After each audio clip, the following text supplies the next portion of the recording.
Hello दोस्तों, क्या हाल है आपके। तो आज हम लोग लेके आए हैं आपके लिए balance equation. Chemical balance equation किस तरह करी जाती है।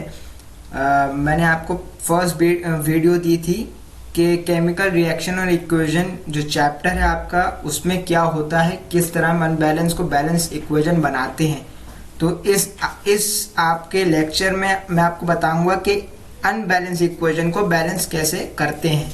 ठीक है, तो आज हम देखेंगे कि what is a balance equation, balance chemical equation, और साथ ही साथ कुछ क्वेश्चन के केमिकल इक्वेशन जो अनबैलेंस है उनको बैलेंस कैसे किया जा सकता है। ठीक है, तो मेरी बात समझ में आ गई होगी।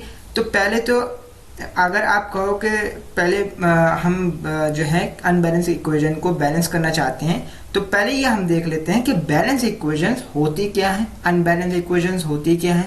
ठीक है, तो उस तरह से हम फिर आगे प्रोसेस करेंगे।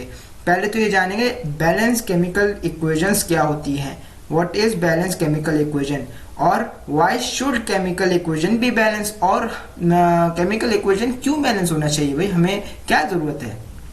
देखो, इसका सिंपल आंसर ये है कि बैलेंस केमिकल इक्वेशन जो होती हैं, पहले तो ये आंसर लिखोगे कि क्या होती हैं। तो बैलेंस इक्वेशन होती हैं, केमिकल इक्वेशन होती हैं इक्वल नंबर ऑफ एटम्स आपके रिएक्टेंट और प्रोडक्ट में।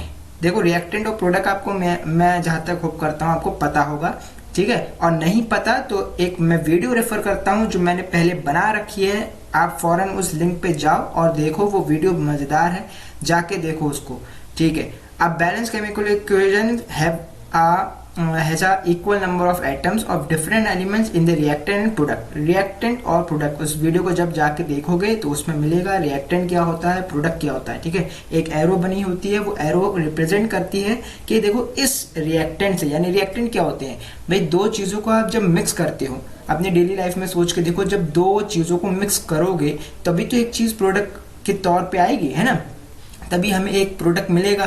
तो देखो, रिएक्टेंट और प्रोडक्ट सिंपल वही होता है, आप दो चीजों को जब मिलाओगे, दो चीजों को जब साथ में लाओगे तो भाई उससे प्रोडक्ट बनेगा। तो केमिकल रिएक्शंस और केमिकल इक्वेशंस हमें यही बताती हैं। देखो, केमिकल रिएक्शन होती हैं, हम उसको इक्वेशन की फॉर्म में लिखते हैं। क्यों? क्योंकि हमें रिप्रेजेंट करना होता है कि केमिकल रिएक्शन है क्या, क्यों हो रही है, उसमें हमें क्या पता चल रहा है। देखो, मैंने एक वीडियो ये भी बना रखी है कि क्या क्या हमें क्या कैरेक्टरिस्टिक्स पता लगेंगी, एवोल्यूशन ऑफ गैस होगी, है ना, प्रेसिपिटेट बनेगा, तो ये सब चीजें उस वीडियो में है, जल्दी जाके उस लिंक को प्रेफर करो। अच्छा, मैंने आपको क्या बताया कि इक्वल नंबर ऑफ एटम्स होते हैं रिएक्टेंट और प्रोडक्ट में। ठीक है, और इक्वल नंबर ऑफ मासेस भी होना चाहिए वेरियस एलिमेंट के, चाहे वो रिएक्टेंट में हो चाहे वो प्रोडक्ट में। देखो, रिएक्टेंट में मान लो कोई भी किसी भी आपके दो रिएक्टेंट है, दो एलिमेंट है, और दो एलिमेंट का कुछ भी एक पर्टिकुलर मास है एक्स, तो प्रोडक्ट में भी वो पर्टिकुलर मास एक्स ही होना चाहिए। अब आपने ये नहीं करना कि भाई रिएक्टेंट में, कि भैया रिएक्टेंट में जो है वो 2 ग्राम है, हमने रिएक्टेंट में भी आपको 3 ग्राम दे दिया। ऐसा थोड़ी ना होगा कि रिएक्टेंट में 2 ग्राम और प्रोडक्ट में आपको 3 ग्राम मिल जाएगा, ऐसा बढ़ोतरी तो नहीं होगी आपकी। ठीक है, और ना तो कमी होगी। तो जो प्रोडक्ट जो आपका रिएक्टेंट में मास था वही प्रोडक्ट में रहेगा। ये आपका हो गया एक बात। और दूसरी बात कि आपके जो नंबर ऑफ एटम्स हैं वो इक्वल रहेंगे, चाहे वो प्रोडक्ट, चाहे वो रिएक्टेंट में हो चाहे वो प्रोडक्ट में हो। ठीक है, रिएक्टेंट में कोई भी चीज मिक्स करोगे तो मास तो भाई सेम ही रहना, और एटम्स रिप्रेजेंट करते हैं कि वो सेम रहेंगे। ठीक है, chemical equations should be balance to satisfy the law of conservation of chemical reaction. Conservation of chemical reaction को भी ये सेटिस्फाई करते हैं। लॉ ऑफ कंजर्वेशन ऑफ जो आपका मास है, ठीक है, उसको भी सेटिस्फाई करते हैं। क्यों? क्योंकि देखो, कंजर्वेशन ऑफ मास में ना आपने कहीं ना कहीं ये पढ़ा होगा कि जितना मास पहले रहता है उतना मास बाद में, यानी Mi = mf, है ना, जितना मास आप पहले रखोगे उतना ही मास बाद में भी रहेगा। तो ये मास का भी लॉ कंजर्वेशन ऑफ मास को भी रिप्रेजेंट करता है। तो देखो, कुछ हमने रिएक्शंस जो हैं इधर रखी हुई, इसमें हमने प्रेजेंट करी हुई हैं सम ऑफ द केमिकल इक्वेशंस। तो यहाँ पे देखो, CO2 + H2O, है ना, गिव्स टू C6H12O6 + O2, ये सब क्या है, केमिकल इक्वेशंस है। अच्छा, ये सब chemical equations I think unbalance है। ठीक है, अब आपको बैलेंस करना है। ये सब क्या है, अनबैलेंस इक्वेशन है। ये सारी जो है आपकी अनबैलेंस इक्वेशंस है, अब आपको इनको बैलेंस करना है। पहले मैंने बताया आपको CO2 plus H2O give C6H12O6 plus O2। इस रिएक्शन को, इस इक्वेशन को आपको बैलेंस करना है। कैसे करोगे? ठीक है, इसको बैलेंस करना है, इस चीज को, इस रिएक्शन को बैलेंस करना है। ठीक है, तो इसको कैसे करेंगे? देखो नीचे मैंने सॉल्यूशन दे रखा है। ठीक है, नीचे मैंने सॉल्यूशन दे रखा है। ठीक है, अब यहाँ पे देखो CO2 plus H2 give C6H12O6O2 है, राइट। अब इसको कैसे करोगे? देखो मैंने यहाँ पे स्टेप्स दे रखे हैं, इसकी मैं PDF लिंक भी दे दूंगा, बहुत अच्छी PDF है, मैं आराम से इसको पढ़ो। देखो मैं आपको जनरली कैसे, जो टीचर पढ़ाता है, ठीक है, एज ए मुझे भैया समझो। ठीक है, जो भी आपको पढ़ाते हैं आप उसको समझो, और अगर आपको उसको अच्छे से रीड करना है, मैंने PDF दे रखी है, आराम से उसको पढ़ लो। ठीक है, पहला देखो क्या दे रखा है, CO2 प्लस H2। यहाँ पे पहले तो आप रिएक्टेंट को देखो, सबसे पहला काम होता है रिएक्टेंट को देखना। रिएक्टेंट को देखा आपने तो यहाँ पे CO2 है, राइट, CO2। आप कहोगे भैया यहाँ पे CO2 है, प्रोडक्ट में आपका हमने देखा तो यहाँ पे C6 है, यहाँ पे C6 है, और O2 तो यहाँ पे फॉर्म में है। यहाँ पे आप देखोगे कि O जो है वो 2 के फॉर्म में है, O2 है ना। यहाँ पे C देखो अकेला है, यहाँ पे C अकेला है, लेकिन O जो है वो 2 के फॉर्म में। प्रोडक्ट में जाएगा तो यहाँ पे O2 है, यानी कि हमें देखना है कार्बन को। कार्बन को देखेंगे ना तो यहाँ पे प्रोडक्ट में कार्बन 6 है और रिएक्टेंट में एक ही है, तो भाई इसको हमने 6 से मल्टीप्लाई करना है। क्या करेंगे? 6 से मल्टीप्लाई करेंगे। आप सर कहोगे कि सर 6 से क्यों? 6 से इसलिए क्योंकि हमें 6 कार्बन बनाना है ना। अब क्यों बनाना है? देखो हमने इक्वेशन उसमें पढ़ा था डेफिनेशन में कि नंबर ऑफ एटम्स सेम रहते हैं, तो नंबर ऑफ एटम्स सेम करने तो पड़ेंगे ना। तो इसीलिए हम क्या करेंगे, कार्बन के जो एटम है उसको हम सेम करेंगे। 6 कार्बन हो जाएंगे, उसको हम 6 यहाँ पे रिप्रेजेंट कर लेंगे। जब 6 कार्बन हो जाएंगे तो अब आप देखोगे, देखो होता क्या है ना कि यहाँ पे जो O2 नीचे जो O2 लिखा है, जो 2 लिखा है ओके, ये भी मल्टीप्लाई हो जाता है 6 के साथ। ठीक है, तो इसकी मल्टीप्लाई जब हो जाती है ना तो O जो निकल के आता है वो जो टोटल करके आता है O, वो आता है 12। कैसे सर? 6 × 2। ठीक है, ये जो 6 है वो 2 के साथ मल्टीप्लाई होता है, ये 6 और ये 2। ठीक है, ये मल्टीप्लाई हो जाता है तो ये आपको 12 देता है। जब ये आपका O 12 में आया है, ठीक है, O जो है आपका 12 में आया है, तो यहाँ पे आप देखोगे कि सर यहाँ पे 12 है O, और प्रोडक्ट में देखेंगे तो O कितना है, यहाँ पे 2 O, यहाँ पे 6 O, यानी कि 8 O हो जाएंगे, राइट। यहाँ पे कितने हैं? 12 O, तो यहाँ पे ज्यादा है ना सर, तो यहाँ पे हम क्या करना होगा, कुछ ना कुछ बढ़ाना होगा। तो देखो नीचे क्या है, नीचे क्या है। ठीक है, अब हम क्या करेंगे कि यहाँ पे 6 कर लिया था, यहाँ पे भी 6 करेंगे। क्यों सर करेंगे? देखो यहाँ पे हमने देखा पहले C को, कार्बन को देखा, कार्बन को देखा तो हमने देखा कि यहाँ पे 12 थे, तो यहाँ पे सॉरी यहाँ पे कुछ नहीं था, यहाँ पे कार्बन 1 था अकेला। ठीक है, और प्रोडक्ट में हमने देखा तो प्रोडक्ट में कार्बन कितने थे? 6, तो यहाँ पे 6 कार्बन कर दिए। लेकिन जब O को देखा हमने तो यहाँ पे O 12 हो गया, O यहाँ पे 12 हो गया ना, और नहीं यहाँ पे 12 हो गया, और एक O यहाँ पे भी बचा हुआ है 13। यहाँ पे आप देखोगे O2 है, यहाँ पे कितना है? O6 है। तो आपको O को भी बैलेंस करना है और साथ ही साथ आपको क्या करना है, इन सबको भी लेके चलना है। तो आप करोगे कैसे? पहले तो आप ये देखो कि रिएक्टेंट में जो एलिमेंट्स हैं उसको हम सेम कर लें, उसको हम सेम कर लें। तो क्या करेंगे, 6 हमने यहाँ पे मल्टीप्लाई कर ली तो C तो भाई बैलेंस हो गया। जब O से हम देख रहे हैं, O से मल्टीप्लाई, तो यहाँ पे 12 है, तो यहाँ पे O कितना है? 8, या ठीक है ना। तो यहाँ पे हम क्या करेंगे, 6 से मल्टीप्लाई कर देंगे, H2O में 6 से मल्टीप्लाई करेंगे। क्यों? क्योंकि यहाँ पे देखोगे H12 है, H यहाँ पे 12 है, तो यहाँ पे H12 है, यहाँ पे भी H12 करेंगे ताकि हमारा 6 2 12 हाइड्रोजन आ जाए। ठीक है, ऐसा समझ के चलो जो भी एलिमेंट के नीचे जो नंबर लिखा होता है ना उसके साथ ये जो है मल्टीप्लाई हो जाता है। ठीक है ना, छोटा वाला नंबर जो लिखा था इसके साथ मल्टीप्लाई हो जाता है। तो जब ये मल्टीप्लाई हो जाएगा तो ये 12 हो जाएगा। जब ये 12 होगा तो प्रोडक्ट में भी आप देखोगे H12 है। 6 हमने बैलेंस कर लिया, हमने हाइड्रोजन बैलेंस कर लिया, राइट। O बचा भाई, O बचा। O को देखोगे यहाँ पे 6 और 2 8, और यहाँ पे 6O, और यहाँ पे 6 2 12O, 6 2 12, और यहाँ पे 6O, यानी कि 12 प्लस 6 कितना हुआ, 12 प्लस 6 18। ठीक है, यहाँ पे भी आप देखोगे तो कितना हो जाएगा, देखो यहाँ पे जब पढ़ोगे ना लास्ट में इक्वेशन ये आई है, देखो ये आई है। ठीक है, अब यहाँ पे क्या करोगे, O में जो 2 है उसको 6 के साथ मल्टीप्लाई कर दोगे। ठीक है, सबसे इजी फॉर्मेट है, आप एक एक एलिमेंट को पकड़ो, देखो कौन सा अनबैलेंस है, उसको प्रोडक्ट में जाके बैलेंस करो। अगर वो प्रोडक्ट में ज़्यादा है तो रिएक्टेंट में उसको देखो। और करना कैसे बैलेंस, आपको जो आपका नंबर जिससे आपको बैलेंस करना है, देखो 1 तो कभी नहीं करता है, 1 से कभी कोई मल्टीप्लाई नहीं होता है। मल्टीप्लाई जो होगा आपका वो यूं होगा कि जो मल्टीप्लाई करोगे आप किसी भी एलिमेंट के आगे कोई भी नंबर लिख दोगे, वो आपका एलिमेंट मल्टीप्लाई हो जाएगा। अगर कोई एलिमेंट की छोटा सा नीचे अगर नंबर लिखा है, छोटा सा नंबर मतलब उसका atom, number of atom represent कर रहा है, तो वो अगर लिखा हुआ है तो उसके साथ वो नंबर जो एलिमेंट के आगे आपने लिखा था ना बैलेंस करने के लिए, वो मल्टीप्लाई हो जाएगा। इस तरह आप इसको अटेंड करोगे।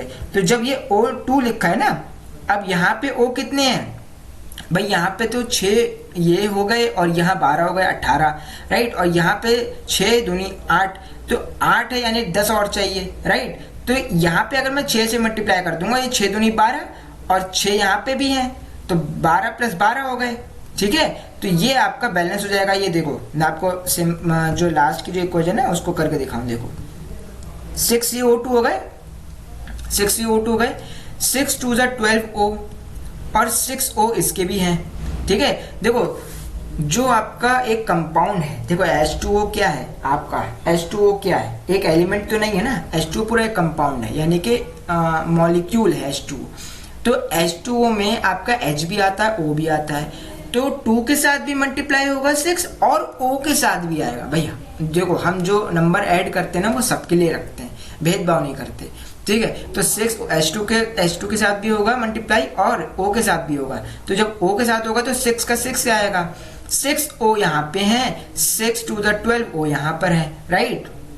अब इसको यहाँ पे देखोगे 6 कार्बन और 6 कार्बन तो सेम हो गए। ठीक है, 6 कार्बन और 6 कार्बन सेम हो गए। और O हमने देखा, O बाद में बात करेंगे। और H देखो यहाँ पर, H तो यहाँ पे 2 ही है, यहाँ पे 2 नहीं है, यहाँ पे देखो 6 2 12 है ना, हाइड्रोजन देखोगे 6 2 12, तो यहाँ पे हाइड्रोजन भी 12 है, दिख रहा है 6 2 12, और यहाँ पे हाइड्रोजन तो ऑलरेडी 12 है ना, हमने इसको देख के ही रिएक्टेंट में 12 कर लिया।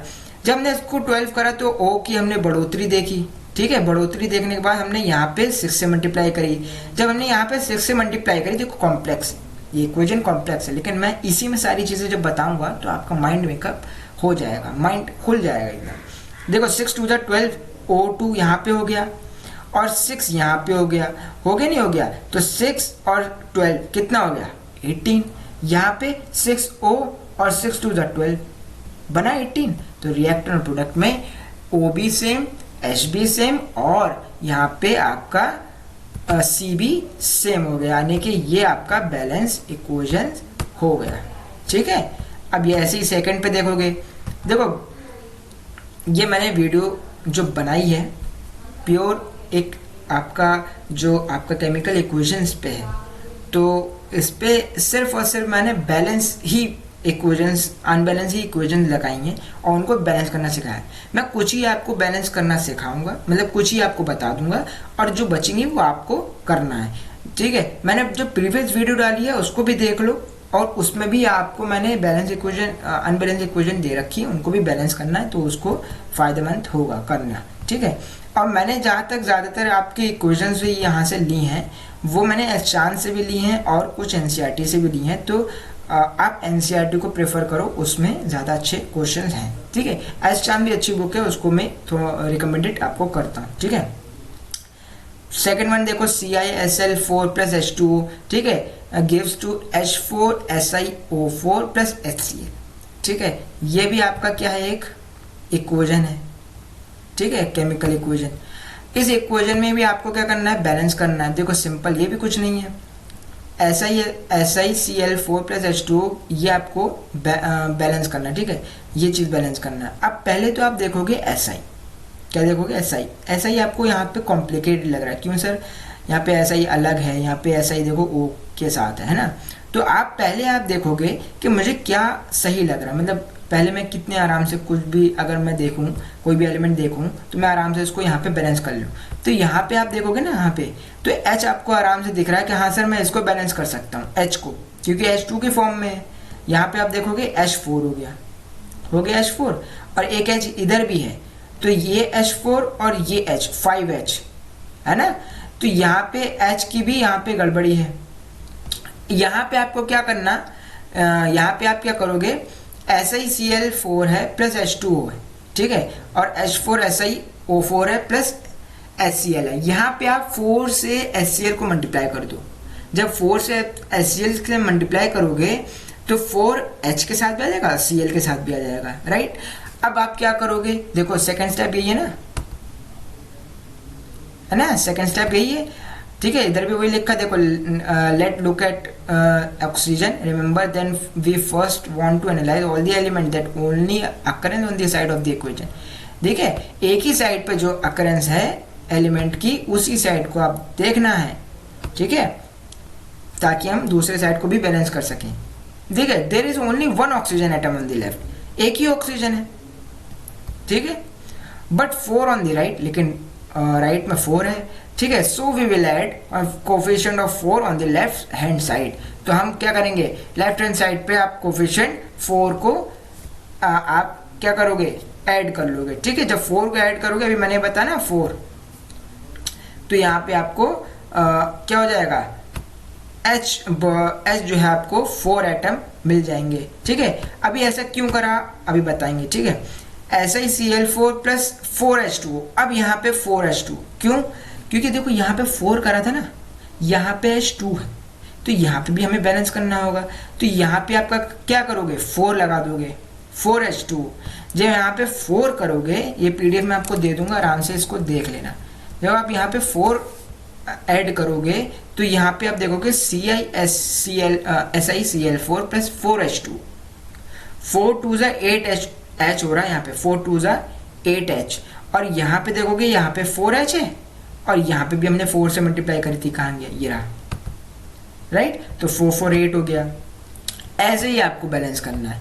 ऐसा ही देखोगे यहाँ पे ऐसा ही है कि यहाँ पे ऐसा ही है, इसलिए मैंने ऐसा ही को छुआ ही नहीं, मैंने बोला ये तो बैलेंस है, इसको क्यों छू, ठीक है। Cl4 देखो यहाँ पे Cl4 है, यहाँ पे Cl एक है, जब हमने यहाँ पे 4 मल्टीप्लाई करा तो यहाँ पे Cl4 हो गया था, ये भी बैलेंस हो गया। तो hence this is balance equation, ये आपकी बैलेंस इक्वेशन हो गई, ठीक है। तो ये आपकी जो है मैंने आपको बता दी है कि ये इक्वेशंस किस तरह बैलेंस करी जाती हैं। थोड़ी थोड़ी कॉम्प्लिकेटेड हैं, लेकिन मैं ये इंश्योर करता हूँ कि ये थोड़ी सी आपको हेल्प करेगी, थोड़ी नहीं पूरी हेल्प करेगी, क्योंकि ये कॉम्प्लिकेटेड के साथ साथ ऐसी हैं जो पूरी आपको थ्योरी दे देगी, यानी जो बेसिक्स हैं आपके सब क्लियर होते चले जाएंगे। तो उसमें कोई आपको घबराने वाली बात नहीं है, ठीक है। तो यहाँ पे आपको मैंने कुछ इक्वेशंस दे रखी हैं, कुल आपके पास आई थिंक 10 इक्वेशन है, हाँ ठीक है, 10 इक्वेशन है। देखो लास्ट वाली बता दे रहा हूँ, ठीक है, बीच में जितनी भी इक्वेशन है आपको खुद करना है, ठीक है। और कोई भी प्रॉब्लम आएगी, कमेंट बॉक्स आपके लिए हमेशा हाजिर है, आप मुझे बताओ क्या प्रॉब्लम उसमें आ रही है। 10th इक्वेशन देखो, H2SO4 plus HI gives to H2S plus I2 plus H2। बड़ी ईजी है, बहुत आराम से हो जाएगी, मैं तो समझता हूँ ये हर कोई बच्चा कर लेगा, ठीक है। तो यहाँ पे आप देखोगे H2SO4, यहाँ पे आप सबसे पहले देखो H देखो 2 है, ठीक है। H2 के जो है H2SO4 पूरा कंपाउंड है, उसके साथ जो H है वो 2 है, और एक H आपका I के साथ भी है, तो 3 H हो गए यहाँ पर। आपके प्रोडक्ट में देखोगे तो H 2 है और वहाँ पे भी एक H है, वही H तो बैलेंस है। एक आयोडीन मुझे नजर आता है, एक आयोडीन देखो ना, देखो अच्छे से गौर करो और आयोडीन को देखो। एक आयोडीन मुझे लेफ्ट साइड पे यानी रिएक्टेंट के साइड पे नजर आता है, एक है। प्रोडक्ट के साइड पे देखोगे तो 2 है, तो ये आपको गड़बड़ी मालूम पड़ रही है। देखो इसमें कुछ नहीं है, बस गड़बड़ी को सही करना है, ठीक है। अनबैलेंस को बैलेंस मतलब गड़बड़ी को सही करना है। तो यहाँ पे भाई 2 से मल्टीप्लाई कर दोगे, यहाँ से 2 से मल्टीप्लाई करोगे तो 2H हो जाएगा, ये 2H हो जाएगा, 2I भी हो जाएगा, है ना। मैंने बताया जो भी नंबर से आप ऐड या फिर मल्टीप्लाई करोगे, ऐड करोगे तो ये आपका पहला वाला भी हो जाएगा और दूसरा वाला भी हो जाएगा। ठीक है, तो ये आपका सिंपली जो है वो दोनों साइड पहुंच जाएगा। तो 2h यहाँ पे, 2h यहाँ पे, 4h हो गया। यहाँ पे 2h है, यहाँ पे 1h है, तो यहाँ पे भी हम क्या करेंगे, मल्टीप्लाई करेंगे 2 से, ये 4 हो जाएगा और 1 यहाँ पे। तो भाई यहाँ पे भी हमें कुछ सही नज़र नहीं आ रहा है कि सर अब हम कंफ्यूज हो रहे हैं, क्या करें। ठीक है, सिंपल क्या करना है, यहाँ पे पहले आई देखो, आई आपने देखा यहाँ पे आई 1 ही, यहाँ पे 2 है, राइट। यहाँ पे आई कितना है, 1 ही है ना, और यहाँ पे 2 है। यहाँ पे पहले आप 2 से मल्टीप्लाई करो, कहाँ पर, यहाँ पर। जब यहाँ पे 2 से मल्टीप्लाई करोगे तो 2h हो जाएंगे, 2i हो जाएंगे। यहाँ पे 2h हो जाएगा, यहाँ पे कितना हो जाएगा 2h, और यहाँ पे 2h 4h, यहाँ पे कितना है 1h एंड 2h यानी कि 3h। तो यहाँ पे अनबैलेंस हो गया। यहाँ पे हम क्या करेंगे, 4h से मल्टीप्लाई, 4 2 से 8 और 8 2 10। यहाँ पे क्या हो जाएगा, अब यहाँ पे भी आप क्या करोगे, 8 से मल्टीप्लाई यहाँ पे कर दो, 8 से मल्टीप्लाई कर दोगे ना, अब इजी हो जाएगा। 8 से मल्टीप्लाई करके 8h हो जाएगा, और यहाँ पे 2 तो था ही है, भी 10 हो जाएगा। तो h कंप्लीट हो गया। भाई ऐसे आपको दिमाग लगाना पड़ेगा। देखो जब तक आप एनालाइज नहीं करोगे और सोचोगे नहीं कि मुझे क्या करना है नेक्स्ट, तो फिर वहाँ पे आप फंस सकते हो। ठीक है, तो यहाँ पे आप क्या करोगे, इस तरह आप h को कंप्लीट कर लोगे। भाई h तो हमारा अब हमारे जो है वहाँ से कंप्लीट हो चुका है। ठीक है, तो नंबर ऑफ एटम्स H के कंप्लीट हो गए। अब यहाँ पे आप देखोगे सल्फेट, सल्फेट SO4 है, राइट। अब यहाँ पे S देखो एक ही है, सिर्फ S को देखो, ये सिर्फ S को देखो, यहाँ पे सिर्फ एक S है, और यहाँ पे देखो यहाँ पे भी एक है। तो S तो सेम है, S में तो कोई गड़बड़ी नहीं है। यहाँ पे O4 है, O4 है, O4। ठीक है, और यहाँ पे भी आपका O है। ठीक है, यहाँ पे O4 है, यहाँ पे O है। अच्छा, यहाँ पे हमने मल्टीप्लाई करी थी। ठीक है, यहाँ पे हमने मल्टीप्लाई करी थी 8h। ठीक है, तो यहाँ से H तो कंप्लीट हो गया। ठीक है, I भी हमारा कंप्लीट हो गया। 4 की बात आई तो यहाँ पे 4O है, यहाँ पे एक O है, तो हम क्या करेंगे, यहाँ पे 4, अच्छा यहाँ पे हमने 4 से मल्टीप्लाई भी करी थी, याद है, ये हमने 4 से मल्टीप्लाई भी करी थी। ठीक है, तो यहाँ पे जब हमने 4 मल्टीप्लाई करी तो ये O जो है 4 के साथ भी आया। जब 4O हो गया, यहाँ पे 4 हो गया, अरे ये तो बैलेंस हो गई, ये तो बैलेंस हो गई। ठीक है, तो ये बैलेंस इक्वेशन ये आई समझ में कि पहले तो हमने क्या करा, हमने देखा आई को, आई हमारा रिएक्टेंट में कुछ नहीं था, प्रोडक्ट में 2 था। भाई ऐसा कैसे सकता है, नाइंसाफ़ी, हमें तो नाइंसाफ़ी पसंद ही नहीं। हम क्या करेंगे कि आई जो है वो हम सेम करेंगे। कैसे सेम करेंगे, भाई आप क्या करो ना, पहले तो H में 4 ऐड कर लो। आप कहोगे सर H में 4 ऐड क्यों करें, 4 ऐड करने का मतलब ये है कि हम H की मल्टीप्लाई करेंगे और 4 जो है एग्जैक्टली O के साथ मिल जाएगा। ठीक है, जब H के साथ मल्टीप्लाई करोगे ना तो 8 मिल जाएगा आपको। स्टेप बाय स्टेप होता है सब। ठीक है, इसको जब पढ़ोगे तो आराम से समझ में आएगा, स्टेप बाय स्टेप होता है। जब 4 की मल्टीप्लाई करोगे तो 8H हो जाएगा, यहाँ पे भी आपका 2H यानी कि 10H। और रिएक्टेंट में जब देखोगे तो वहाँ पे 2H था और यहाँ पे सिर्फ 1H है, तो भाई ये तो नाइंसाफ़ी। तो आप फिर आप दिमाग लगाओगे, यहाँ पे आप 8H कर दोगे, 8H plus 2H is equal to 10H। H complete हो गया, I कंप्लीट हो गया। O को देखोगे, O यहाँ पे 4 है रिएक्टेंट में और प्रोडक्ट में भी 4 है। कैसे, 4 की मल्टीप्लाई करी थी ना, तो 4 O के साथ भी तो आएगा। तो ऐसे आप केमिकल रिएक्शंस को बैलेंस करना सीखते हो और ये बताती हो कि बैलेंस हमने कर ली है और इसका मतलब हमने यहाँ पे मार्क्स को गेन कर लिया है। तो आई होप आपको ये समझ में आया होगा कि किस तरह हम केमिकल रिएक्शन को बैलेंस करते हैं, केमिकल इक्वेशंस को बैलेंस करते हैं, केमिकल इक्वेशंस को हम एनालाइज करते हैं कि किस तरह हम बैलेंस कर सकते हैं। आई होप आपको ये वीडियो समझ में आई होगी, और अगर वीडियो समझ में आई, वीडियो को पसंद अगर आपको पसंद आई वीडियो तो प्लीज़ इस वीडियो को लाइक करें। ठीक है, इस जो चैनल है आपका ओनली फॉर करियर, ये आपके लिए बड़े बड़े कंटेंट लाते रहेगा, इसको सब्सक्राइब कर लो और नोटिफिकेशन जो बेल है आपको वो दबा दो।